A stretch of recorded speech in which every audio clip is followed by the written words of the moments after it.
વલસાડમાં ગણેશ આગમનના ગાઈડલાઈનનો ભંગ થતા પોલીસે 2 ડીજે અને 1 ઓર્કેસ્ટ્રા ડિટેન કર્યા. હવે ડેસિબલ મશીન ફરજિયાત.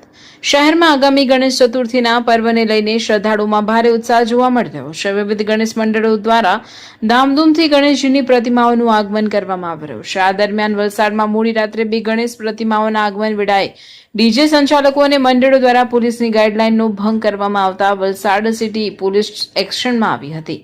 નિયમોના ઉલ્લંઘન બદલ સિટી પોલીસની ટીમે તાત્કાલિક કાર્યવાહી કરી બંને મંડળના ડીજે અને ઓર્કેસ્ટ્રા સિસ્ટમને ડિટેન કર્યા હતા. ડીજે જપ્ત થવાની ઘટનાની જાણ થતાં જ મંડળના સભ્યો અને યુવાનો મોટી સંખ્યામાં પોલીસ મથકે ઉમટી પડ્યા હતા.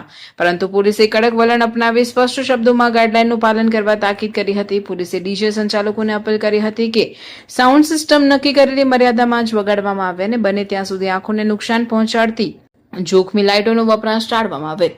વધુમાં પોલીસે એક મહત્વપૂર્ણ સૂચના આપતા જણાવ્યું છે કે આ વર્ષે ગણેશ ઉત્સવ દરમિયાન તમામ ડીજે સંચાલકોએ પોતાની સાથે અવાજ માપવા માટેનું ડેસિબલ મશીન ફરજિયાત રાખવાનું રહેશે.